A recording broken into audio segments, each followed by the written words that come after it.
Every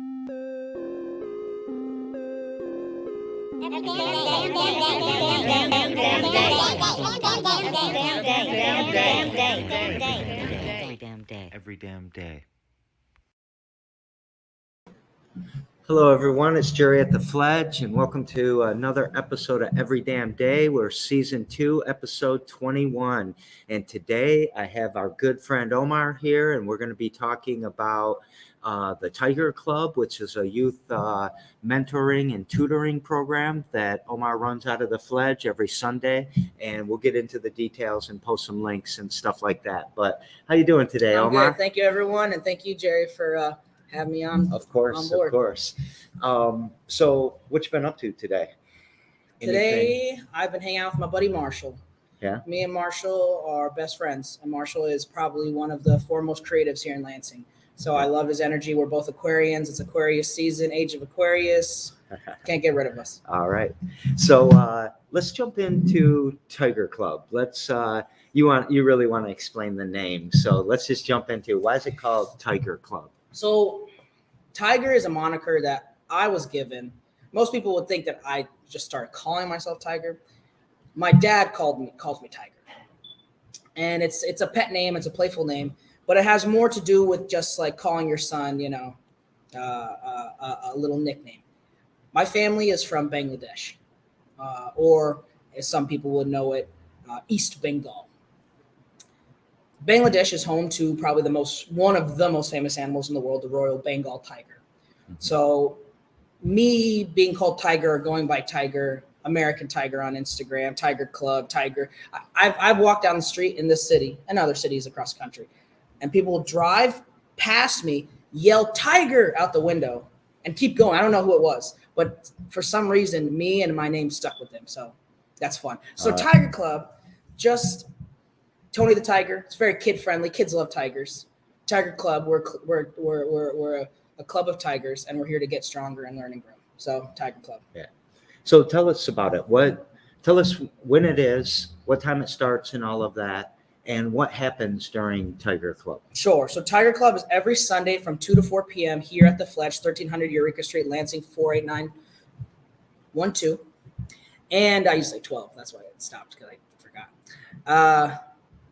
Every Sunday, and we're back open for this semester. I know some people have quad semesters? Yeah. But we are open quarter semesters, but we are open this semester after winter break.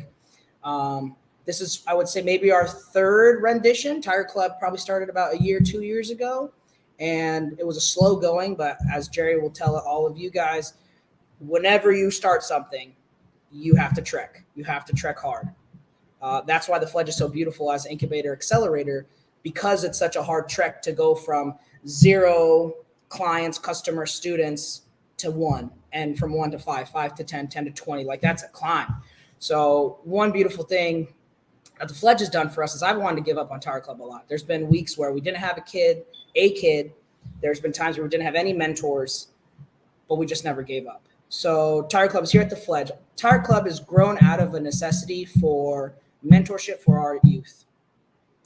Although there's an academic focus within Tiger Club, it's really about engaging with the students of I don't really want to say the word student, the youth, really. You don't need to be a student to be a youth, but the youth of Lansing. Minority communities, Black, Brown, immigrant, we welcome all people, all genders, but certainly we do have a focus of the kids in our specific area in our school district, which happen to be mostly children of color.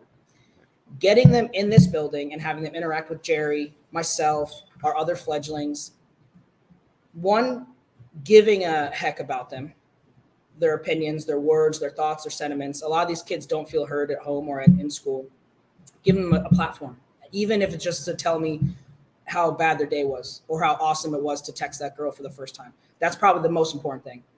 But then once we build that rapport, then we can start focusing on life skills, soft skills, hard skills, academic skills, people skills. And then that can grow into, as we've started with Tiger Club, academia specifically, because I'm sure I don't need to tell Jerry, and I don't probably need to tell you guys, but the ability to get your GED, your college, your high school diploma or equivalent, an associate's degree, a bachelor's degree, every step you take, the improvements to your life are tenfold. Now, that's not everyone's track. I mean, and I certainly wouldn't say that everyone needs to go to college. In fact, I would encourage many people to go to trade school, honestly, at this point. But the point is give these kids options, show them a better way, and show them possibilities for their futures. Because a lot of kids that want to be football stars, basketball stars, rappers, hip hop, that's all well and good. And I'll encourage that till the day I die. But we need to diversify our skill sets. And we need to make sure we provide something to the community that's provided so much to us. I really like what you said there about, encouraging skilled trades in that space when you were talking about that. And I think that, the school district is under a lot of stress, right? The pandemics, budget cuts, this silly, outdated way that we fund our schools through property tax. So ridiculous. Rich people get richer schools and poor people get poorer schools. We've got to fix these types of things. Yes. But, to kind of react to that, the school district has to really focus in on the reading, writing, and arithmetic and the things that they get judged upon by the feds and all of that. And that starts to squeeze out the other programs, art and music and tech and entrepreneurialism. And then that takes opportunity away from people because they've never seen a 3D printer. Yes. They've never seen a robot or a drone or whatever. How do you, are you trying to get these kids in here so they get good grades in math? Or are you trying to get these kids in here so that they know that they have connection, that they know they have community that loves them, and that they know that the world is bigger and wider than maybe what they see on their path to school and That's back? That's an amazing question. And I must say wholeheartedly with 100% assurity, the second one. I believe it was Einstein that said something to the degree that creativity or imagination is more important than intellect. So it's interesting because Tiger Club's always kind of changing, revolving as I am, because I am the leader and founder of Tiger Club. I am the Tiger. So it started with academia. We wanted to increase diplomas and GED numbers, lower recidivism, get more young people working, building a life for themselves. But along that, my personal journey as an educator, it doesn't really, how do I put this? Learning 2 + 2 = 4, awesome. Great, small base level skills, right? And you can compound that, build, and you can create high value skills. You teach high value skills here, right? Things that can make people tens, hundreds, millions of dollars. You teach high value skills here. But as you alluded to, with the school districts pushing math, pushing English, pushing history, and putting music and tech and creativity to the side, they're giving students really shallow tools to survive, but they've removed the reasons to live. And I want to make sure that we are not bashing the Lansing School District. We look at it, at least I'm not. I look at it as they're doing the best with the limited resources that they have, and that it's up to people like you to start something that supplements auxiliary for sure. Right? And so this is just an add-on to the overall educational effort that we as a community are responsible for. I'm glad you brought it back, because so many of us like to say, you talk about policing quite a bit, and that policing does not start with the police. It starts with community and community engagement. And so you make a fantastic point.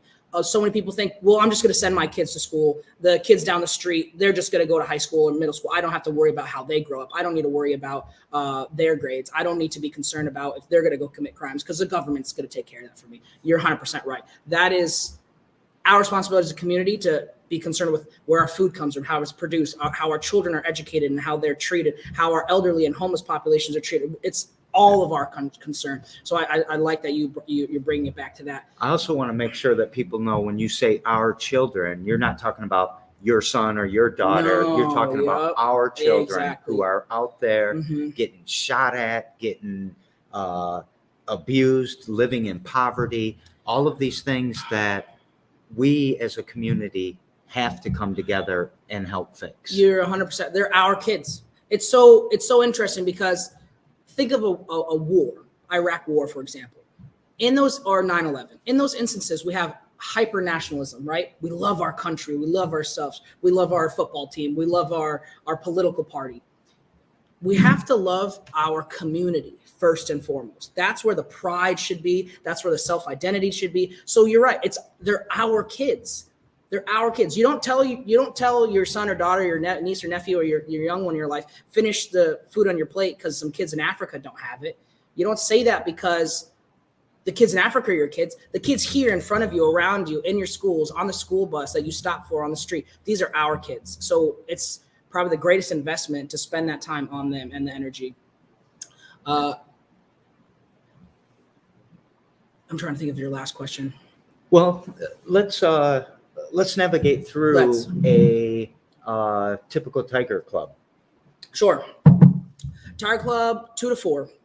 We've played around with times, but right now we've settled on 2 to 4. Sundays, it's a great day. It's a relaxation day. Far enough after church, so if you're a church-going family or a student, you can definitely come after church.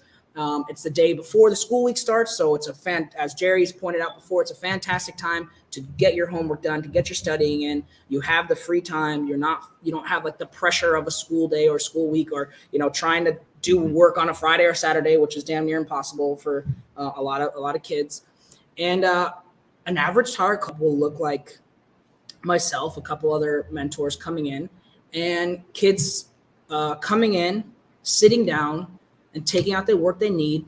A large portion of it, if I'm being completely honest, is really a small amount of handholding through whatever subject or whatever assignment it is. Yeah. And it's really just a kid seeing that an adult gives a heck, reading the sentence with them a couple times, and then saying, okay, I need you to read this page, and then we can go over these questions. Yeah. Some kids want you to do their homework. Some kids are totally fine doing their homework by themselves, but there's always this kind of middle ground. And so I personally will bounce from student to student, or with whether we're working on French, which I don't know, but if I can read it, then I can help explain it. Math, literature, all subjects, and seeing where we're at. Oftentimes I have students writing essays. So it's really just like, do you know the material? What's your opinion on it? Do you have an outline? Do you know what an outline is? Math is probably the biggest stressor for kids. Yeah. Math literacy for high school children in Michigan, especially in schools of color, is deplorable. We're talking somewhere between 5 to 15% literacy on an average. So it's like we're failing our children very poorly in math. We need to do better. And so I'll have juniors or seniors come in, need help with something algebra 2 level, and their arithmetic is off. So we have to jump back a couple grades and start at a base level. Now here's the big thing too. Kids won't approach things if they feel dumb. They'll push it so far away from them if it makes them feel stupid. So instead of being like, you should know what 2 + 2 is. Why don't you know that? I've seen grandparents, parents. I've seen so many parents hark on their kids about things they should know, or why they don't have these skill sets, why they don't have these pathologies. And of course, in their mind, it comes from a place of love. And perhaps it does. But in reality, if you really want to see progress, you need to lead with love, with patience and respect. So I don't see a kid who can't do, some division. I don't look at him and say, man, you suck. The school's failed. I don't say that. I say, okay, let's take it back a couple steps. Can we do this part? Oh, see, you understand this part. Let's do this part. Oh, is this a little difficult? Here, let's jump through a couple things. This part, cool. Oh, so now let's string it all together. Wow, you just did that entire equation by yourself. 10 minutes ago, you had no clue. So it's a lot of, like I said, hand-holding, but that's not a bad thing. It's guiding. It's showing the path, so to speak. So we live in a city that has 20-some% poverty rate. Sure.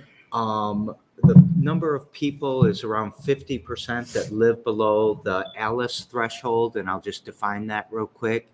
Asset limited, income constrained, but employed. That's what ALICE stands for. But what it really means, what we all call it, is you're living check to check. Yes. We're living check to check. And one flat tire, brakes going out, water heater breaking can make you miss rent can make you miss meals, can make you miss a utility bill, and it can all start to just pile up, right? So because we have that constraint in our community with resources, we also have a lot of people who are in survival mode almost all of the time. And if they have kids, those kids are then put in survival mode as well. There's going to be parents that are thinking, shit, man, I should drop my kids off there. Yes. And you're going to be a glorified babysitter. Do you mind? I mean, what are your thoughts there? And what I'm saying is that deservingly so, if you can drop your kid off here and they can get some work done for school and get somebody else helping them and giving you 2 hours of a break to maybe go do some shopping of groceries or clean the house or whatever. Yes. We want to support that, yes. right? I studied philosophy at Michigan State, and I like to think about consequences, good or bad. And I came to a realization that so long as the outcome is good, a net benefit to ourselves and our community, it doesn't matter the reason why or how. So you can do the right thing for the wrong reason, so long as the right thing gets done. So no, we don't see ourselves as glorified babysitters, but I'll tell you what, Jerry, every single kid that gets to be put in front of me leaves an interaction with me feeling better about themselves, feeling hopeful, feeling as though they can accomplish things in their lives. So you know what that makes me want to do? It makes me want to interact with as many kids and people as possible. Right. So if that means you bring your kid so you can get some reprieve, I want to hang out with your kid. I want to learn their likes, their dislikes, their dreams, their goals, and I want to and I will show them a path to their own personal success. Now, that's not necessarily financial or monetary. That's not necessarily academic or professional. That's not necessarily any number of indicators that we have in our Western culture of this is success, 401k, PhD, blah, blah, blah, blah, blah, blah, blah. Ultimately, for me, it's about self-love and acceptance and personal productivity. Those two things. You do those two things. A farmer who grows yams, if he loves his life and he gets up every morning and he produces, he's more successful than the millionaire who's divorced, whose kids don't talk to him, who lives in a house by himself. Right. But by our cultural standards, who's on the cover of Forbes? Yeah. The lonely expletive millionaire. And that's why I love the philosophy that you have of the Tiger Club, is because it's really a pursuit of happiness isn't about being a billionaire or a millionaire even. It's about living a life that we should be living, right? We should be hanging out on lakes and eating fruit. Look where we're at right now. Big no. So yeah, it's I love that. And you let them play too, right? Yeah. So a lot of our students, not all of them, but a lot of them have creative outlets. So if you did your homework and you're still chilling out at Tiger Club, we're going to draw some stuff together. Some of our students are musically talented. We have students who like to sit on the piano over here, who play the drums, who produce. One of our mentors, Stefan LeFay, is a fantastic producer known as Professor Seven. He mentors our students in music production. So Tiger Club, again, isn't just academic. We use that because it is a skill set, a tool, an accomplishment that will help you lead more into potentially accomplish more things in life. But that's just one aspect. And so, yes, we do play, we do speak, we have deep conversations, because topics that you usually wouldn't broach with, say, you're a teenager, but things that they're interacting with, contemplating, and speaking about in their life regularly, they can bring those topics to Tiger Club and they'll be spoken to as adults with respect and education. And so it's learning, it's play, it's experience, it's experimentation. It is literally, I think, how did you say it a little earlier? It's showing them the world. Because I'll tell you what, the number of kids in the Lansing School Public District who've never been outside the city is staggering, even to East Lansing or Okemos. They've only seen this city. Now, I'm not saying that's good or bad, but certainly we want all people, especially children, have more experiences. So if we sit down in front of one of our touchscreens over here and we pull up some YouTube videos about how people are using 3D printers to build spaceship parts, and they look at that 3D printer printing, a tool or a statue or a model, boom, spark, big, right. Major spark. I'm close to, associated, can use the technology that people are using to go to the moon, to build a next generation of cars, to create medical devices, to create the new musical instrument. Yeah. So let's address the crowd a little bit. First of all, hi to Najima, and she's saying, so proud of all the work you do, Omar. And then Zero, gives a shout out to the Lansing School District, which I will as well. I had a great education with the Lansing School District in the 70s and 80s. But here's the one I really want to get up on the screen. Would you have any interest in having a middle-aged white guy with a few tech skills joining in some Sunday? Maybe do a computer tear down with the kids, maybe something else. Jeremy, that sounds fantastic. Nice to hear from you, buddy. We missed you. We miss you. I think last time I saw Jeremy was at our Fledge community gathering. The celebration of abundance. The celebration of abundance. I think, Jeremy, you have some students in your life as well. So we 100% would love you to come down. Jerry, I'm not 100% plugged in with our Tech Tuesdays, yeah. But I think Jeremy, Tire Club, Fledge Tech Tuesday, and yourself, sir, we could all work together to make a really cool tech display, demo, breakdown, plugging in with Tech Tuesdays as well as Tire Club. That sounds fantastic, sir. Yeah. And what about just, let's also throw in the STEM Youth Entrepreneurial Program. Yes. That's starting up in a few weeks, where it's a 10-week program for the youth of Greater Lansing, so 7th through 12th graders that might want to try to start a business. Yes. Or has an idea. We would really love to teach entrepreneurial skills, because entrepreneurial skills are problem-solving skills. They're critical thinking, they're systems thinking, there's financial literacy. There's a lot of important skills, whether the business, turns out to be something or not.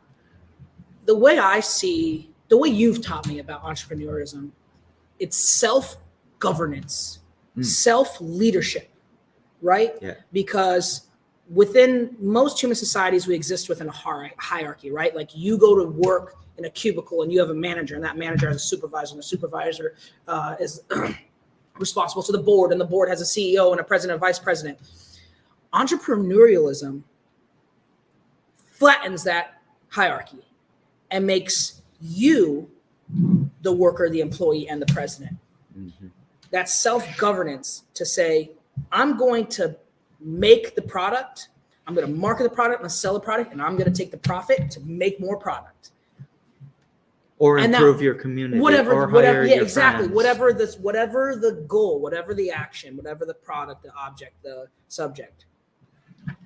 Learning that process, as you said, financial literacy, self-discipline, the ability to speak. You're big on pitches. I don't think I ever worked on an actual pitch in my entire life, even though I'm a talker, until I met Jerry.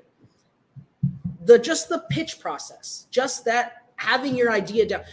When you do your PhD dissertation, you're pitching. When you're selling Windex to Walmart because you want them to put your new product, you're pitching. When you're telling your wife why you should be able to buy the new car, you're pitching.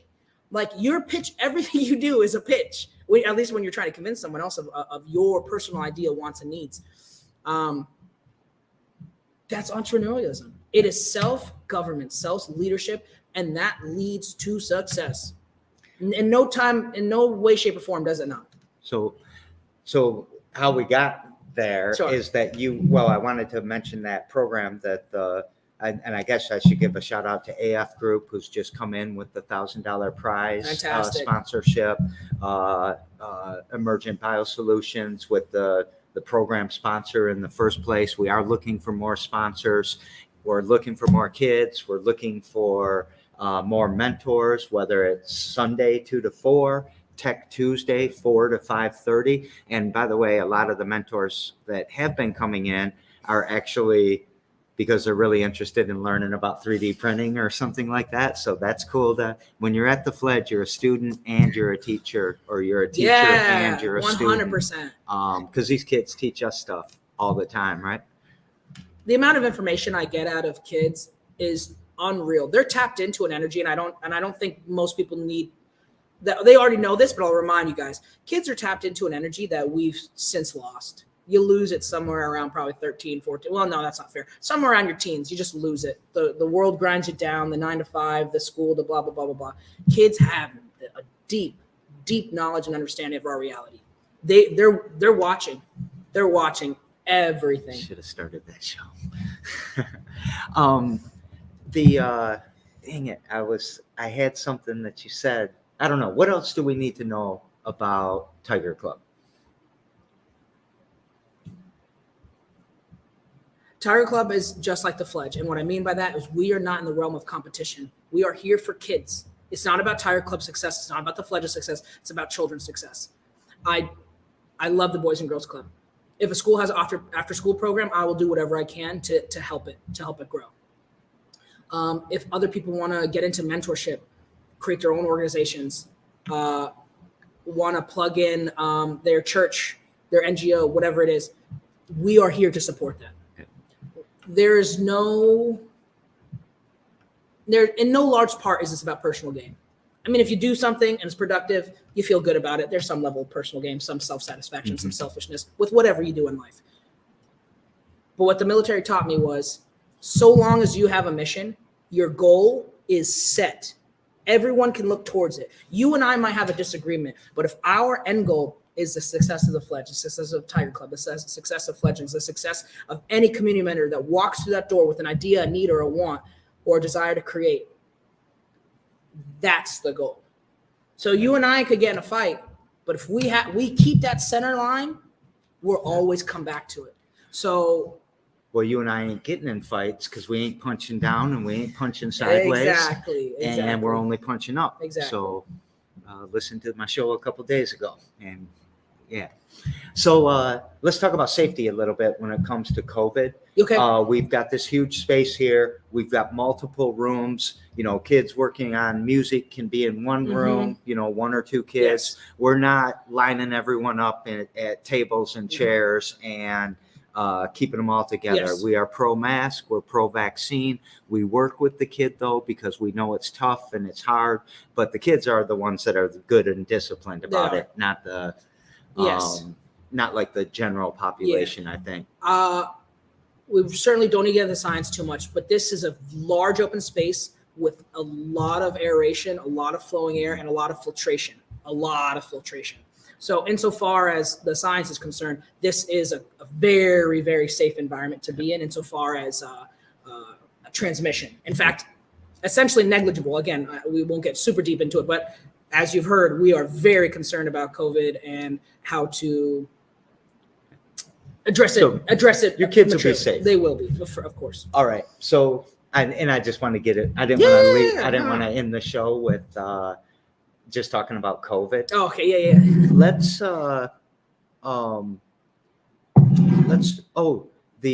This is all free. I hope we made that clear. $100 a session. No. This is all free. We welcome any mentors who want to come. We welcome parents to stay. Of course. If they want to stay. We welcome you to come take a tour. If you're like, where am I sending my kid? If we could mention very quickly, Tiger Club is also an opportunity for high school students and college students to have community service, resume building, college application building as well. I think I don't know the processes, but we can also probably do some level of internship as well. So we're always looking to grow Tiger Club. Tiger Club is awesome because we've recycled students. I have students who come in who help other students, right? And although it's a beautiful, wonderful thing to volunteer, it is beneficial as the essentially the mentor opportunities, the mentorship and teaching opportunities. It looks good on a college app. They can call us, they can email us, we can be a reference. Community service. It can be considered a community service. So not just for coming, hanging out, studying, getting mentorship, but also if you want to add to your community. If you want to build your resume or a collegiate resume, Tire Club's a great place to come mentor. Yeah. And you made me think of one more thing. Yes. Check out the Fledge's event page, thefledge.com/events, because we have a FAFSA Nice. program, the financial aid, whatever the Federal, yeah, federal student,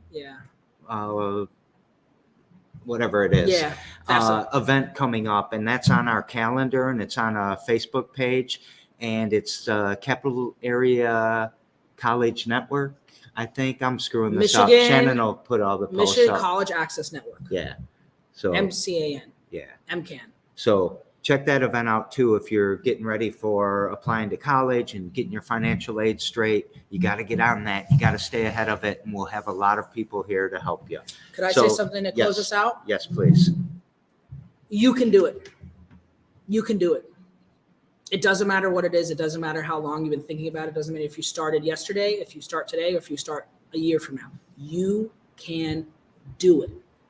The only time failure is guaranteed is when you stop. That's the only time failure is guaranteed. So do not stop. You can do it. Thank you so very much. Succeed or learn, everyone. Succeed or learn.